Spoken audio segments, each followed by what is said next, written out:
Polda Metro Jaya telah menetapkan Ketua KPK Firly Bahuri sebagai tersangka perkara dugaan pemerasan terhadap mantan Menteri Pertanian Syahrul Yassin Limpo. Lalu siapakah sosok yang pantas dan akan menjadi Ketua KPK pengganti Firly Bahuri? Seperti apa juga mekanisme penggantiannya? Kita ulas sore ini bersama dengan peneliti Pusat Kajian Anti Korupsi Fakultas Hukum Universitas Gadjah Mada Yogyakarta, Mas Zainur Rohman, dan juga hadir di studio ada mantan atau Wakil Ketua KPK periode 2007-2011 Muhammad Yassin. Selamat sore Pak Yassin. Selamat sore Mbak Audrey. Mas Zainur, selamat sore. Selamat sore Mbak Audrey. Saya ke Pak Yassin dulu. Ya. Pak Yassin, malam hari ini Presiden Jokowi akan menaikkan dua kepres. Pemberhentian sementara Firly Bahuri dan kedua adalah pengangkatan sementara Ketua KPK. Mekanismenya seperti apa Pak terkait dengan pergantian sementara Ketua KPK ini? Ya. Jadi sesuai dengan aturan perundangan yang berlaku, Undang-Undang Nomor 19 Tahun 2019 itu pasal 32, apabila pimpinan KPK itu menjadi tersangka maka diberhentikan sementara. Pemberhentiannya itu diatur di ayat 4 itu oleh Presiden. Pemerintahan sementara, dan apabila itu juga langsung dilakukan penggantian, ya penggantiannya sifatnya sementara atau PLT.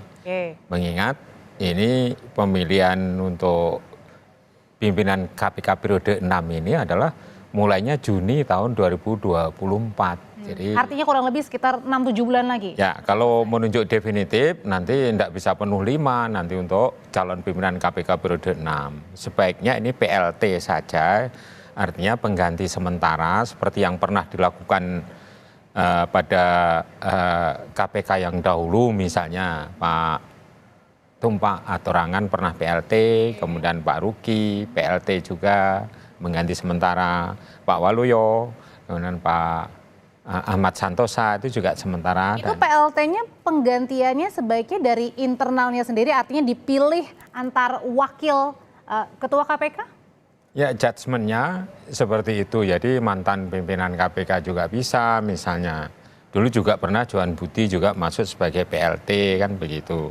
Nah, PLT itu artinya pengganti sementara sebagai pimpinan KPK, bukan definitif. Kalau yang definitif penggantian pada saat Pak Antasari itu berhalangan karena ada kasus hukum, kemudian digantikan oleh Pak Busro itu 2 tahun, nah itu tetap. Sehingga pemilihan berikutnya tidak 5, jadi 4 pimpinan KPK. Pak Busro meneruskan lagi 2 tahun. Nah, yang demikian kan karena ada waktu 2 tahun. Kalau sekarang kan berbeda, hanya 6 bulan. Artinya hanya 1 tahun lah atau fullnya itu. Ya, kenapa enggak PLT saja seperti yang juga pernah dilakukan. Oke. Ya. Kalau rekomendasinya dari Pak Yassin adalah kenapa nggak PLT aja, karena waktunya sangat tight ya. Sangat tight, dan apabila memilih dari luar yang definitif, nah, maka mereka akan belajar. Ya, kalau tidak menimbulkan kekisruan atau hiruk pikuk lagi. Seperti Pak Johanis Tanak saja baru kan sudah menimbulkan hiruk pikuk karena kan penyusian atau adaptasi itu lama. Itu loh. Oke, kalau gitu kalau dari Mas Zainul sendiri rekomendasinya seperti apa? Apakah harus PLT, pergantian sementara, atau justru harus definitif? Ya, sebenarnya KPK itu relatif tidak terlalu bermasalah ketika ketuanya tidak ada. Kenapa? Karena ada sifat kolektif kolegial. Ya. Pertama, kalau kita lihat Undang-Undang 19 2019, betul tadi Pak Yassin sampaikan di pasal 32, jika pimpinan KPK berstatus sebagai tersangka diberhentikan sementara, maka Presiden menunggu sampai ada status sebagai terdakwa. Kalau misalnya sampai lanjut P21 kemudian diajukan ke depan sidang, maka Firly Bahuri harus diberhentikan secara tetap. Nah, kemudian bagaimana kalau sudah berhenti secara tetap? Kalau sudah berhenti secara tetap, Undang-Undang 19 2019 di dalam pasal 33 itu mengatur bahwa Presiden mengajukan kepada DPR calon nama pengganti. Berasal dari mana? Dari nama-nama yang tidak mendapatkan suara atau nama-nama yang sisa dari yang tidak terpilih pada pemilihan kemarin bersama dengan Pak Firly. Ketika Pak Firly menjadi Ketua KPK bersama dengan 4 pimpinan lainnya, itu kan sebenarnya ada 10 besar. Nah, dari artinya 10 dari besar luar itu dipilih pimpinan 5. KPK yang sekarang ya, dari 4 itu selain Pak Firly ya maksudnya? Iya, tentu kalau saya sih merekomendasikan ikuti saja yang diatur di dalam pasal 33 Undang-Undang 19 2019. Maka Presiden nanti kalau Firly Bahuri menjadi terdakwa, itu mengajukan kepada DPR 2 nama untuk menggantikan 1 orang, yaitu Firly Bahuri. Dari mana 2 nama tersebut? Sisa 4 orang yang tidak lolos menjadi pimpinan KPK. Ada 4 nama kan yang belum yang masih bisa menjadi calon ini. Oke. Ada Robi Arya Brata, ada Sigi Danang Joyo, kemudian ada Lutfi Kurniadi, kemudian ada satu lagi Inyo Manwara. Dari keempat itu kemudian dipilih 2. Siapa 2 itu? Saya menyarankan 2 itu adalah nomor 6 dan nomor 7 perolehan suara ketika Oh, dilakukan oke. pemilihan oleh Komisi 3 DPR RI. Itu akan menghindarkan yang pertama adalah konflik of interest dari presiden. Kenapa? Karena kalau dari luar itu Oke. nanti bisa saja adalah orang-orang yang Tapi Mas dititipi Zainur, interest oleh kalau untuk presiden. menghindari konflik ya, karena kan ini sudah menggerogoti ibaratnya ya lembaga anti rasuah. Ini kira-kira siapa yang paling pantas? Ya paling pantas pilih nomor 6 dan nomor 7 itu antara Sigi Danang Joyo dan Lutfi gitu ya. Itu ajukan kepada DPR, yang berwenang adalah DPR bukan presiden. Dulu bisa ada calon-calon pengganti di luar yang tidak lolos itu karena presiden mengeluarkan Perpu. Kalau sekarang presiden mau melakukan hal yang serupa itu butuh mengubah pasal 33 Undang-Undang 19 2019. Tentu hanya dengan Perpu lah itu bisa dilakukan. Tanpa ada Perpu yang bisa dilakukan hanya presiden mengirim 2 nama itu nomor 6 dan nomor 7 Oke. kepada DPR pilih salah satunya gitu. Mas Zainur, sebenarnya ada kemungkinan nggak sih, terbuka kemungkinan nggak kalau yang dipilih untuk pergantian ketua KPK sementara adalah nama-nama dari pimpinan KPK yang ada sekarang, wakilnya ada Pak Alex, Pak Johanis Tanak, Pak Nurul, dan juga Pak Nawawi Pemulango. Ya, Nah, pertanyaan pertama adalah siapa yang menentukan? Bukan soal siapa yang bisa dipilih, tetapi siapa yang menentukan. hmm, Saya berpendapat seharusnya itu diserahkan kepada DPR RI. Itu tuh ya. Tetapi kan itu baru bisa dilakukan kalau presiden mengajukan nama. Nah, sampai menuju ke sana tetapi tetap ada kekosongan begitu kan. Nah, selama ada kekosongan, maka menurut saya itu bisa dilakukan oleh pimpinan KPK secara kolektif kolegial. hmm, Mereka berempat bisa melakukan musyawarah untuk menentukan PLT-nya. hmm. Saya telah meneliti peraturan perundang-undangan ya, mulai dari Undang-Undang 30, Undang-Undang 19 maupun Undang-Undang 10 2015. Tidak ada satupun kewenangan presiden untuk menentukan ketua KPK ya, kecuali ketua KPK itu jumlahnya kurang dari 3. Nah, itu baru Oke. ada kewenangan presiden untuk mengisi PLT gitu ya. Jadi menurut saya sekarang sampai ada status terdakwa kepada Firly Bahuri itu diserahkan kepada pimpinan 4 orang itu untuk Oke. bermusyawarah secara kolektif kolegial menentukan PLT. Kalau Ma- sudah terdakwa maka presiden kirim ke DPR, DPR yang pilih 1 nama pengganti Firly Bahuri sekaligus menetapkan ketua definitif, Oke, Mbak. tapi Mas Zainur dari 4 nama itu kira-kira ada nggak sih yang kemudian minim konflik atau bahkan bisa dibilang tidak ada masalah sehingga kemudian muncul untuk menggantikan Pak Firly?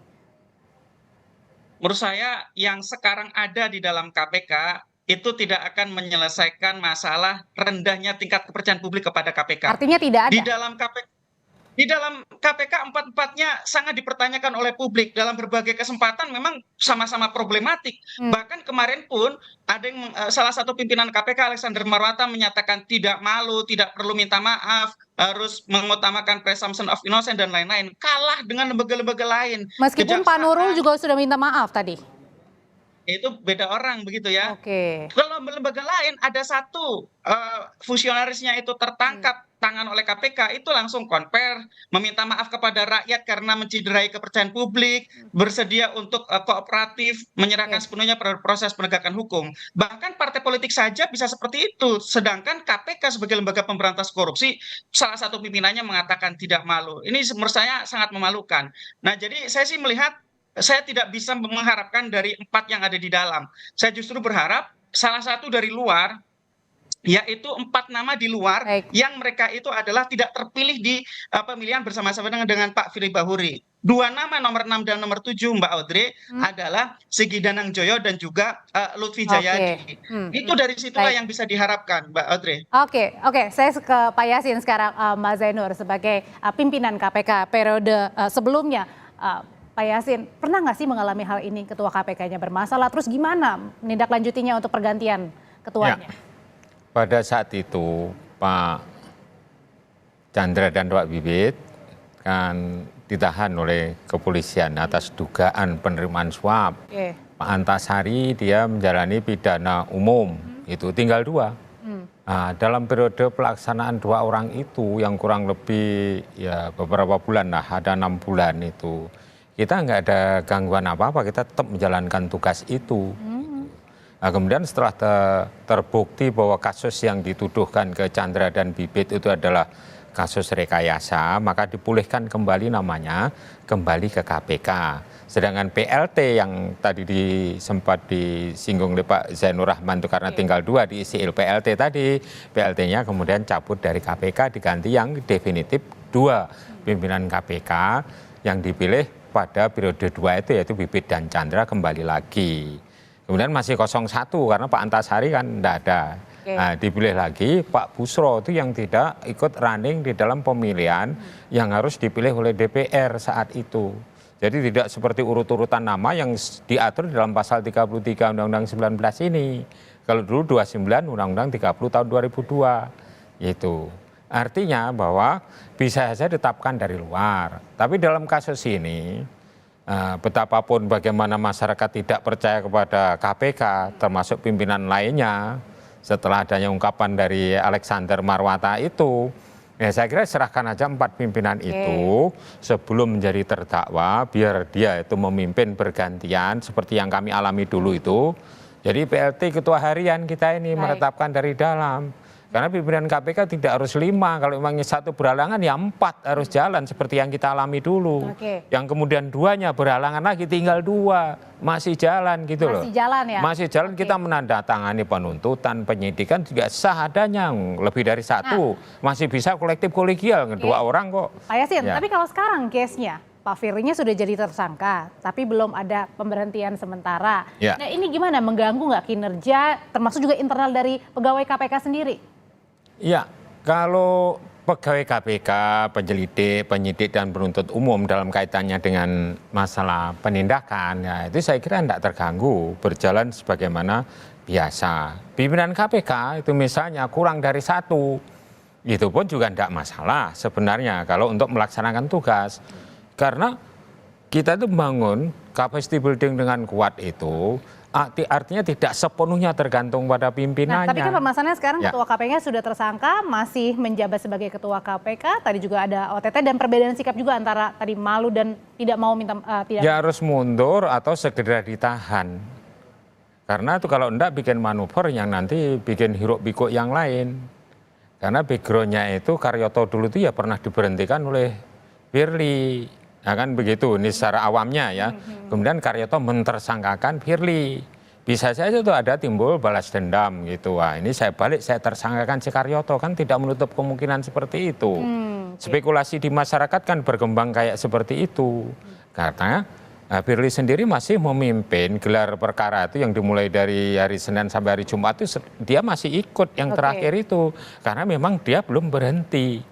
Nah, menurut saya ini saran kepada kepolisian ya segera lakukan proses hukum berikutnya penahanan agar dia tidak mengulangi perbuatannya atau dia menghilangkan barang bukti yang lainnya yang diperlukan untuk proses penyidikan berikutnya dan penuntutan itu kan ya ditahan aja atau yang paling bagus apabila dia itu adalah memang negarawan mengundurkan diri.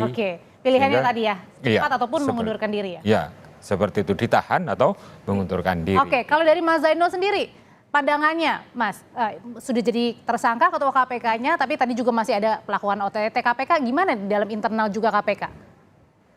Ya, menurut saya sih sangat berbahaya ya, sudah jadi tersangka, tidak mengundurkan diri atau tidak segera diberhentikan gitu ya. Kenapa? Karena bisa dipermasalahkan oleh orang-orang yang di OTT misalnya, bisa diperadilankan. Kenapa tersangka bisa melakukan penandatanganan sprindik misalnya atau juga masih mengikuti gelar perkara padahal harusnya menurut Undang-Undang 3 di dalam pasal 32 Undang-Undang 19 itu harusnya sudah diberhentikan. Ini kita mempertanyakan kinerja dari Dewas. Apa kerja Dewas gitu ya? Kenapa tidak segera misalnya membuat putusan untuk meminta Firly mengundurkan diri? Atau yang kedua adalah Presiden. Tadi malam Polri sudah mengirim pemberitahuan status tersangka Firly Bahuri kepada Presiden. Artinya dengan pemberitahuan tersebut Presiden harus segera mengeluarkan kepres pemberhentian pemberhentian sementara Firly Bahuri. Saya berharap sebelum hari ini berganti sudah adalah kepresnya gitu ya, sehingga KPK bisa melangkah dengan pasti, ada kepastian hukum, tidak bisa di-challenge oleh pihak-pihak yang sedang berperkara di KPK, Mbak. Baik. Terima kasih Mas Zainul Rohman untuk pandangannya. Terima kasih juga Pak Yasin Ya. untuk pandangannya. Sehat selalu Mas Zainul dan juga Pak Yasin. Ya, terima kasih kembali. Terima kasih.